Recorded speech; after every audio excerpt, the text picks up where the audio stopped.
There is a truth about success that almost no one says out loud because it is not comfortable, and comfort is what most people are searching for when they go looking for answers.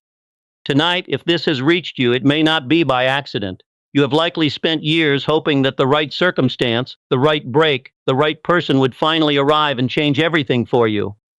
And somewhere quiet in you, a place you do not often visit, you already suspect that this is not how it works. You already know that waiting has cost you something. Not just time, but belief. What you are about to hear will not comfort you in the way you expect. It will not tell you that ease is coming or that the universe is arranging your rescue. It will tell you something harder and something far more useful, that the version of your life you want has a price, and that price is paid quietly, alone, before anyone claps for you, before anyone even notices. Most people turn away from this truth. You do not have to. You can let this be the night you stop turning away. Here is the principle, stated plainly. The price of success is paid before the reward arrives, in private, in discipline no one sees, long before recognition or comfort ever shows up. Not after, before. This is the part that most people quietly resist, because it means there is no shortcut, no lucky break that removes the requirement of unseen work. An old law has held true across every generation of people who ever built something lasting. The effort comes first, and it comes without an audience. You do the work when no one is watching, when there is no proof yet that it will pay off, when your tired body and doubting mind are the only witnesses. This is uncomfortable to hear because it removes the excuse of waiting for permission, waiting for a sign, waiting to feel ready. There will be no announcement that today is the day to begin. You begin in obscurity. You continue in obscurity. And by the time anyone notices what you have built, the hardest part is already behind you. This is not a punishment. It is simply how anything real is made. A tree does not show its growth for years while its roots are doing the actual work underground. A body does not show new strength in the first week of training, though the muscle is already adapting beneath the skin. The reward is always delayed relative to the effort. Wise men and women across every era have understood this, even when they lack the words for it, that what looks like sudden success is nearly always the visible tip of a long invisible labor. The truth is not cruel. It is simply honest. And honesty, once you stop fighting it, becomes a kind of relief because it hands you back your power. If the price is paid before the reward, then the reward is not a matter of luck. It is a matter of what you are willing to do quietly, starting now. Renata worked nights as a home care aide, moving between 3 elderly clients across town, driving a car with a check engine light she had learned to ignore because fixing it meant choosing between the mechanic and groceries. She was raising her son alone, and most evenings, by the time she got him fed and asleep, she had maybe 40 minutes before her own exhaustion took her under. For a long time, those 40 minutes disappeared into her phone, scrolling without really seeing anything, too tired to think but too wound up to sleep. She had a dream that she rarely said out loud, not even to her sister, to start her own small home care service, one where she could hire other aides, set fairer schedules, treat the work the way she always felt it deserved to be treated. But every time the thought surfaced, it was followed immediately by the same tired voice in her head. Who has time for that? Who has money for that? People like me do not get to start things. That voice had been running the show for years. What changed for Renata did not look dramatic from the outside. One night, sitting in her car outside a client's apartment, waiting for the family to finish their goodbyes so she could start her shift, she found herself thinking about the price that gets paid before the reward. She did not have a name for the idea yet, only the feeling that she had been waiting for permission that was never going to arrive. So she stopped waiting for it. She decided that instead of 40 minutes of scrolling, she would give herself 20 minutes, 4 nights a week, to write down what she actually knew about good home care, the small things that made the difference between a client who trusted you and one who dreaded the visit. No plan for a business yet. Just notes. Just 20 minutes of unseen effort that no one applauded, that did not feel like progress most nights, that she almost quit more than once. There was a night in the 2nd month where she sat with the notebook open and nothing came, and she told herself this was pointless, that she was a home care aide and not a business owner, and those were different kinds of people. But she wrote one more sentence anyway, just to prove she could. 8 months in, those notes had become something close to a training manual, the kind she wished someone had handed her on her first day. She started sharing pieces of it with 2 younger aides at her agency who were struggling, not because she planned to, but because they asked her a question and her answer turned into 3 paragraphs. Word moved the way it does in small, tired communities of people who look out for each other. A local nonprofit that trained new home care workers heard about her notes and asked if she would come teach a single 2-hour session. She said yes before she had time to talk herself out of it. She was paid $70 for that session, and she remembers sitting in her car afterward and crying, not because $70 changed anything financially, but because for 2 hours people had listened to her like she knew something worth knowing. That session became a monthly one. The monthly session became a small stipend from the nonprofit.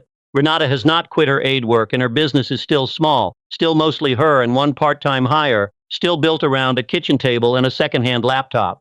But she no longer believes the voice that told her people like her do not get to start things.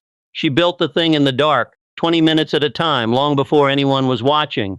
And now some nights when she is tired, she remembers that the tiredness itself was part of the price, and she does not resent it the way she used to. There is something in stillness that understands this truth better than the noisy, striving part of you ever could. When you sit quietly, without your phone, without a task in front of you, and you let your breath slow, you may notice that the anxious voice demanding proof, demanding results, demanding to see the reward before it agrees to keep working, begins to loosen its grip. In that stillness, there is a kind of trust available to you, a sense that you are not the only force responsible for how your life unfolds. You do your part, the visible, gritty, unglamorous part, and something larger than your own will handle the timing. This is not passivity. It is not lying back and waiting to be rescued. It is closer to a farmer who tills the soil and plants the seed, and then, having done everything within his power, releases his grip on the outcome and lets the unseen process of growth do what only it can do. There is a peace available in that release, one that striving alone can never provide, because striving alone keeps you gripping the reward, checking for it, resenting its absence. Surrender in this sense is not giving up. It is handing over what was never yours to control in the first place, so that you can keep doing, without bitterness, the part that actually belongs to you. You are doing the work that matters, even when no one applauds it. You trust the unseen order that is already arranging what your effort has earned. Consider Booker T. Washington, born into slavery in Virginia, who as a boy walked miles to catch even a few minutes of a spelling lesson, teaching himself to read from a discarded speller because access to school was not something offered to someone like him. He worked in salt furnaces and coal mines before he ever sat in a proper classroom, and when he finally enrolled at Hampton Institute, he paid part of his way by working as a janitor, sweeping and cleaning long after his classmates had gone to sleep. There was no one applauding those early mornings and late nights. There was no guarantee that any of it would lead anywhere beyond more labor, but he kept paying that unseen price semester after semester, and by the time he was asked to help found and lead what became the Tuskegee Institute, the discipline he had built in obscurity became the foundation for an institution that would go on to educate generations of black students in trades, agriculture, and self-sufficiency at a time when so many doors were shut to them.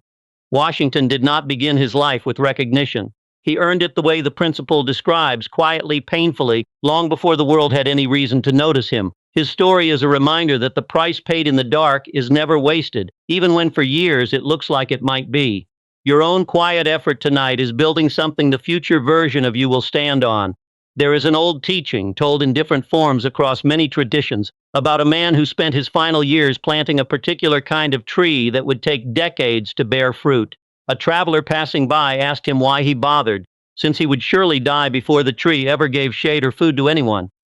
The old man answered simply that when he was born, the world was already full of trees planted by people who never expected to sit beneath them, and so he was only doing what had been done for him. This story is not about religion in the narrow sense. It is about a posture toward life, a willingness to do unseen work for a harvest you may never personally collect, trusting that the effort itself has value beyond your own lifetime, beyond your own need to witness the result. Whatever you call the intelligence behind that unseen order, whether you call it faith or providence, or simply the nature of cause and effect, there is comfort in knowing that nothing planted in sincerity is ever entirely lost. You release the need to see proof before you are willing to keep going. What you offer quietly today is already shaping the life waiting for you. For those who want to go further with this than a single evening's listening, there is more waiting below for anyone ready to keep walking this path. The truth you have heard tonight is not meant to discourage you. It is meant to free you from the exhausting habit of waiting for a sign, a rescue, a stroke of luck that was never coming in the first place, because the real permission you have been waiting for was always yours to give yourself. You do not need anyone to notice the work before it counts. You do not need applause to make the hours real. Every quiet evening you choose discipline over comfort, every small effort no one else will ever know about, is already being counted. already being woven into a future that has not arrived yet but is not far off either. You are allowed to begin again tonight, in the dark, unseen, unannounced, because that is where everything real has always started. And if this is the only part you remember, let it be this. The reward may be delayed, but it is not denied to those who keep paying the quiet price. If you want to keep walking this path, there is more below for you whenever you are ready. For now, let this be enough. Rest tonight knowing the work you have already begun is already becoming something. You do not need to see it yet. You only need to keep going. Be still. Trust the unseen order. The price is already being paid, and it is already worth it.